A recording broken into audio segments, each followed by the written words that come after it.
Thank you, everybody, for being here tonight. My name is Ken Levinson, and before I turn the dais over to WITA's president, Steve Lamar, I'd like to say a few words about tonight's dinner. Tonight we have 555 people receiving a meal from WITA. It's the biggest dinner in WITA's history. Last year we had 527. So we've exceeded so much that our volunteer force of interns is having to sit in the coat closet. We're delighted to have so many of you here, and with that I'm going to turn the stage over to Steve Lamar, the president of WITA.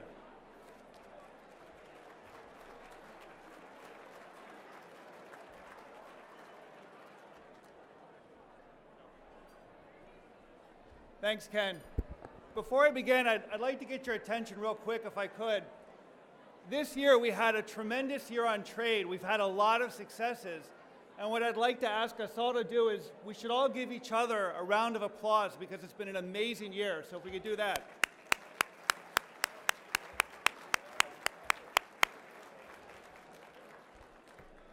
Thank you all for coming to the 21st annual WITA WITF Annual Awards Dinner, or what we like to refer to as the Trade Prom.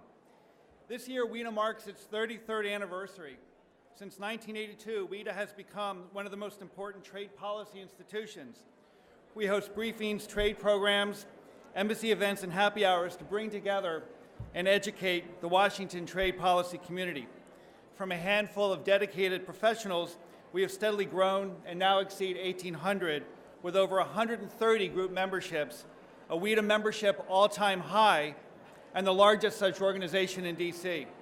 Our two affiliate programs, Young Trade Professionals and the Association of USTR Alumni, continue to grow, creating additional networking opportunities and for those at all stages of their trade policy careers as they come together. This past year, under the leadership of Ken Levinson, Executive Director, and Diego Inez, Managing Director, WITA has continued to expand its capacity. Like our mandate, our reach is now transcending borders for the simple reason that people around the world want to know what the folks in Washington are saying and doing about trade and investment policy. This is especially the case as we are now celebrating one of the most active trade years in recent memory, with the promise of more to come. To meet the need, this past year we took over operations of the online forum, americastradepolicy.com. Through this blog, WITA members are publishing commentary on the trade issues of the day. We hope to grow this platform immensely, including to a global audience. To do that, we encourage each of you to visit the site and make your own contributions, but please, 750 words or less. While we stage many fine programs, one of our signature events is this annual dinner, the Trade Prom. Bringing the trade community together under one roof, the dinner provides an opportunity to recognize several individuals each year for their contributions and leadership on the international trade agenda. Tonight we owe a special debt of gratitude to the many individuals who worked together to put on tonight's dinner. Special thanks to Ted Ostel. I don't see Ted, I'm looking for Ted. There's Ted. Ted Ostel, the WTI Foundation's president, our dinner chair. Special thanks also to Sarah Thorne, Bill Lane, and Ken Levinson, tonight's dinner committee, as well as to the entire WITA and WTI board. Thanks also to tonight's volunteer team, and in particular the WITA interns, Christine Borda from VCU, Josh Gagnon from American University, Victoria Levchenko from Georgetown University, and Nate Korn from Northwestern. Thanks also to our home at the Ronald Reagan Building and International Trade Center for their enduring partnership in this great space. And of course, nothing is possible without the tireless efforts of Ken and Diego. This year, we're going to do something a bit different, as we're going to recognize our first honoree before dinner. And so it's now my pleasure to introduce the individual who will introduce our first honoree. Hailing from the first state and sitting on the Senate Finance Committee, Senator Tom Carper has made his mark on trade.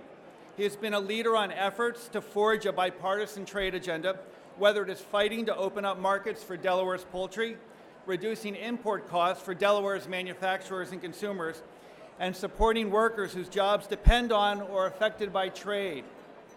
My parents who live just outside Wilmington, Delaware, benefit from his efforts every single day. Please join me in welcoming fellow Delawarean, Senator Tom Carper.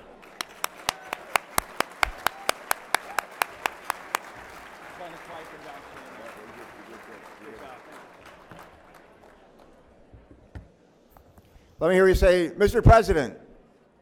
Go ahead, Mr. President. Mr. President, not me, Steve. Nice round of applause for Steve. Go ahead. Fellow Blue Hen. I want to begin shh. You don't want to miss a word of this.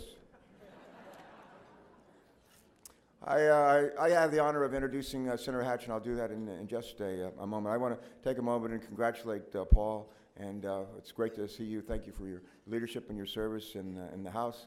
And Ron Wyden, I don't know if Ron's arrived here yet, but I served with Ron in the House for many years, and pleased to be able to serve with him in the Senate. Let me guess, how many of you are married? Anybody here married? If you're married, raise your hand. Okay. Anybody here married over 10 years? Raise your hand. If you've been married over 10 years, raise your hand. Okay. If you've been married over 20 years, raise your hand. Please raise your hand. How about over 30? Raise your hand. Raise your hand. Keep them up. Anybody over 40? If you've been married over 40 years, raise your hand. All right, it's pretty good. How about over 50? Anybody over 50? Anybody over 50? Raise your hand. Anybody married here 58 years? Raise your hand. 58 years. Anybody here married 58 years with same woman? Oh, not multiple. Same woman, 6 kids, 23 grandchildren, and 16 greats. Raise your hand. Raise your hand. Orrin Hatch. Can you believe that? Orrin Hatch.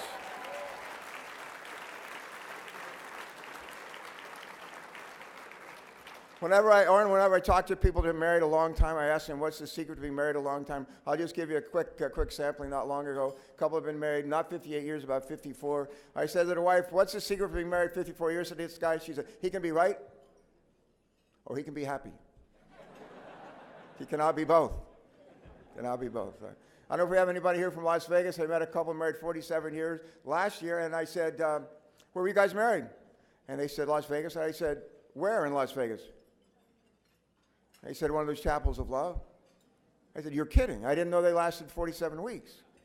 And I said, well, tell us the secret. What's the secret for being married 47 years?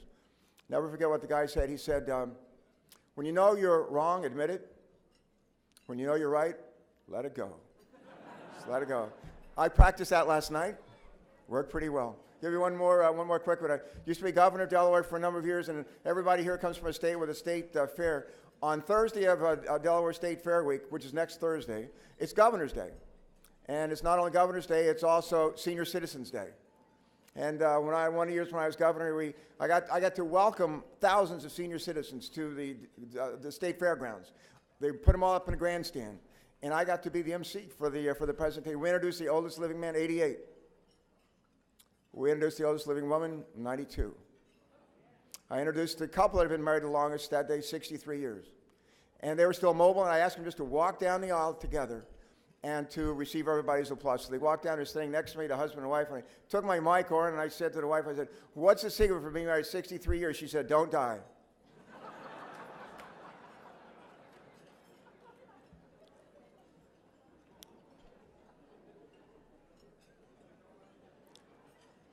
Best answer I ever heard to the question, what's the secret for being married a long time to the same person? Came from a couple. In fact, it's come same answer from several couples, and it's a good answer. And the best answer is the 2 C's. The 2 C's. And the first time I asked that question, they said the 2 C's. I said, what are the 2 C's? The husband said, shh, you don't want to miss this. Some people want to be married as long as Orrin. And 2 C's. First, communicate. And second is compromise. Communicate and compromise. And that's not only the secret for a long marriage between 2 people, that's the secret for a vibrant democracy. And in the United States Senate, nobody's better at communicating and compromising. I'd add another C, and that is collaborating. So there's actually really 3 C's. And it's not just all kinds of things he's done with Ted Kennedy in the past. It's the kind of work he's doing today, leading us in the right direction, working with the Democratic president on Trade Promotion Authority and putting in place a trading bloc that'll cover about 40% of the world's customers, and we're going to be a big part of all of that. Big lift, and you had some help from a few more people on our committee, including Ron. But worked with the president, and really showed the rest of us how it's done. I'll close with this thought. I think the single most important ingredient in any organization I've ever been a part of, I spent 23 years as a naval flight officer, retired Navy captain, got to be treasurer, congressman, governor of my state, and now serve in the Senate with some of you.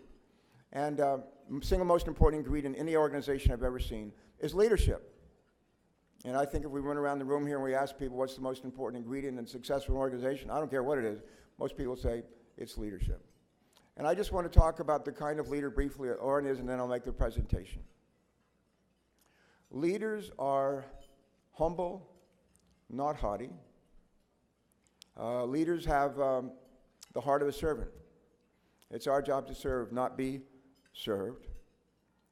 Leaders have the courage to stay out of step when everyone else is marching to the wrong tune. Camus used to say leaders are purveyors of hope. Leaders appeal to our better angels, lift people up. They're aspirational. Leaders don't say what's the easy thing to do, what's the expedient thing to do. They say what's the right thing to do. What's the right thing to do. Leaders don't just talk about the golden rule, they try to live by it. Treat other people the way they want to be treated. You know, we don't build ourselves up by tearing other people down. Leaders focus on excellence in everything they do.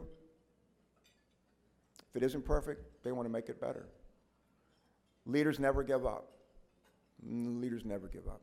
And they surround themselves with the best people they can find. I've done that all my life. I surround myself with people smarter than me. My wife says, it's not hard to find them. But if you think about those qualities of a leader, I've not served with anybody who does a better job measuring up to those qualities than the man that you're honoring, one of the three men that you're honoring here tonight. And last November we had an election. Republicans did pretty good. We didn't do quite so well. And for me, the lesson or the message from that election is folks want us to work together. They want us to get things done.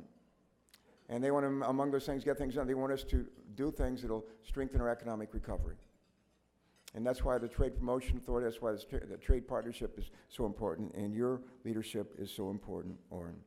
I'm limited to 5 minutes in what I can say tonight, so I have to wrap it up at this point. But I just want to say, when I first got to the Senate, Joe Biden called me Tommy. When I was a governor, Joe Biden called me Tommy. When I was a state treasurer, Joe Biden called me Tommy. When I was a congressman, he called me Tommy. My staff would say, why does he call you Tommy? And I said, well, he likes, his brother has a brother named Frankie, a brother named Jimmy, he's Joey, and if he likes you, like a family, he'll call me Tommy. And then my staff said, okay. And I got to the Senate, and Harry Reid started giving me the back of his hand and giving me a hard time, and somebody said to me, no, that means he likes you. That means that I said, okay, if you say so. And I met, I didn't meet him for the first time, but one of the first times with Orrin in the Senate, and he called me boy. Call me boy. No, I was 55 years old. I served 3 terms in Southeast Asia, retired Navy captain, and been governor, treasurer, senator for my state, and he called me boy. And he continued to call me boy. And I finally, Paul, I just got kind of fed up with it, and I started calling him old man. Old man. But he kept calling me boy. And so I kept calling him old man. And then somebody said, if he likes you, sometimes he calls you boy. And Orrin, I love you. I love you. And like you, and I love you. And I'm just thrilled to be able to serve with you. Thank you for all the good that you've done for our country, continue to do for our country, for the model you set for all of us. Ladies and gentlemen, one of our 3 award winners this year, our senator, my colleague, Orrin Hatch. Orrin.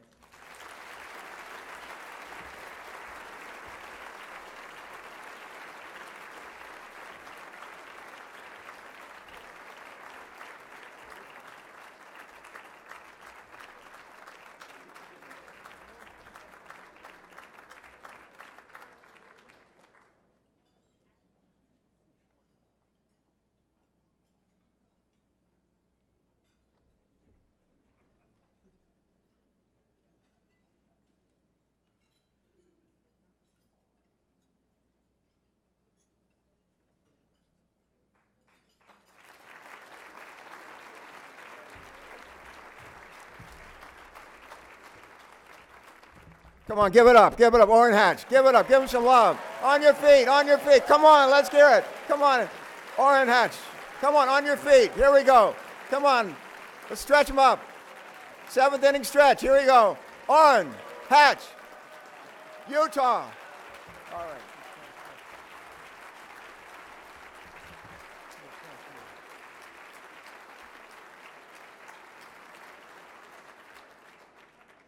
Boy, oh boy. I didn't expect him to do that, but he's a wonderful man and a wonderful member of the Finance Committee, and I feel very blessed to have him on that committee. And thank you for the kind introduction. I feel so honored and humbled to be here this evening. Obviously, I want to thank my boy here, Senator Carper, for his kind words. Thank you, Tom. I really appreciate that. I also want to thank Steve Lamar, Ken Levinson, and everyone here at the Washington International Trade Association for this incredible honor, and for all of you do to promote an effective U.S. trade agenda, and really worldwide trade agenda for other countries as well. I want to congratulate tonight's other honorees. I don't think I'd be here tonight accepting an award for advancing trade policy if it weren't for the work of my two very good friends, Senator Wyden and Chairman Ryan. Congratulations, Ron and Paul. You're both good guys. And of course, congratulations from Ambassador Moore for receiving this year's Lifetime Achievement Award. Really a well-deserved honor.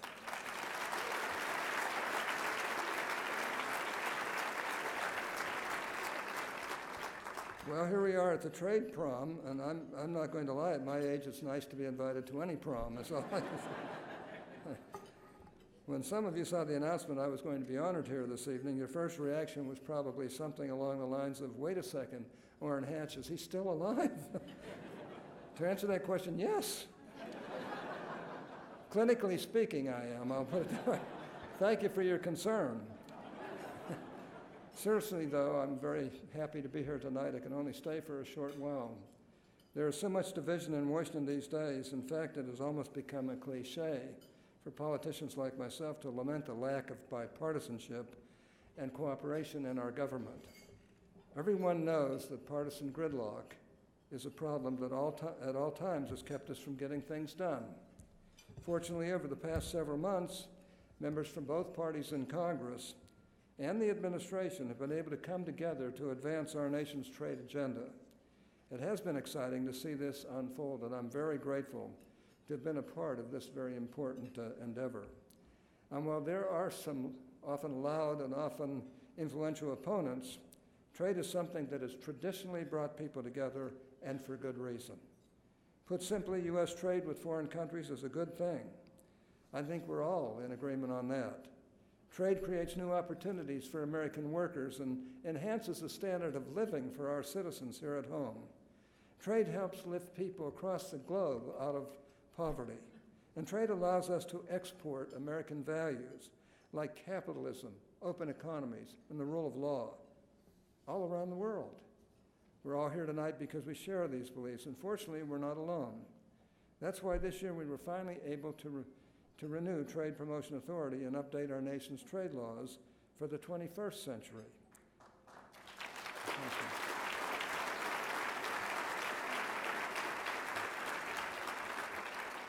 And while this effort began many years ago, probably the day after the last TPA bill was signed into law, things really got rolling last year when the two former chairmen, Max Baucus and Dave Camp, and I introduced our first TPA bill, which in many ways was the foundation for the bill that passed this year. Both Max and Dave deserve a lot of credit for getting the ball rolling on this year's TPA bill. Thank you.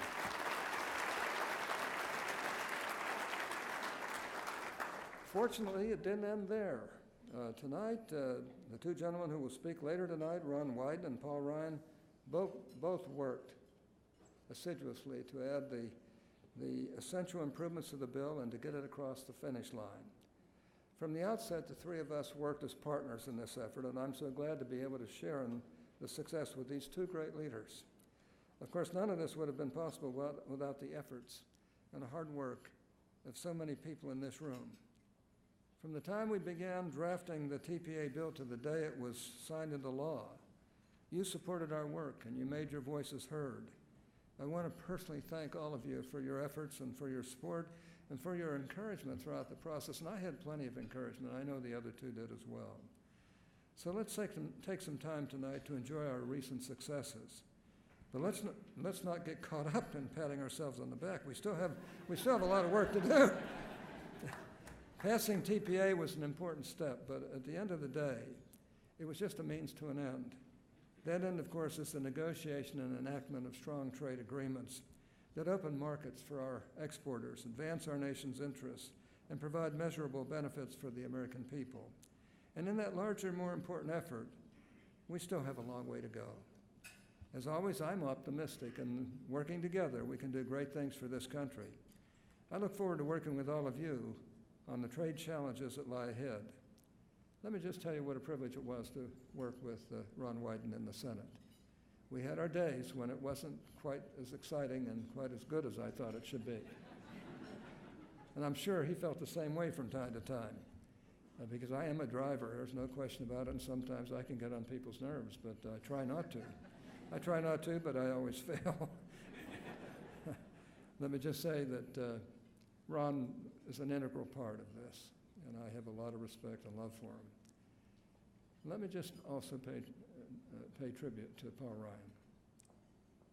I can tell you, in some respects, he had a much more difficult time than we did. I think we delivered the bill the way he wanted it delivered. He said, don't let any amendments come in, and we pretty well stopped all amendments. And it was a difficult, hard thing to do, because there were some killer amendments out there that would have come through. But Paul Ryan is, in my book, one of the great heroes in the Congress. He's a terrific human being.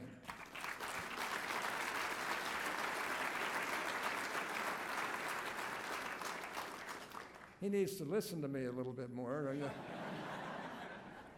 No, I'm just kidding. No, I'm not kidding. Paul is a terrific human being, and he's a terrific leader over in the House. He's an idea guy. Plus, he's a fellow who follows through and tries to do what's right in the best of ways. He's a fellow, though conservative, gets along well with his colleagues, and shows respect for them as well. I just don't think you can have a better leader in the House than Paul on these type of issues, for sure. I want to thank you all again. I want to thank WITA for this award and for hosting this great event. I want to thank you all for being here, taking time to listen, and I just want to say to you, God bless you all. Thanks so much. It's a privilege.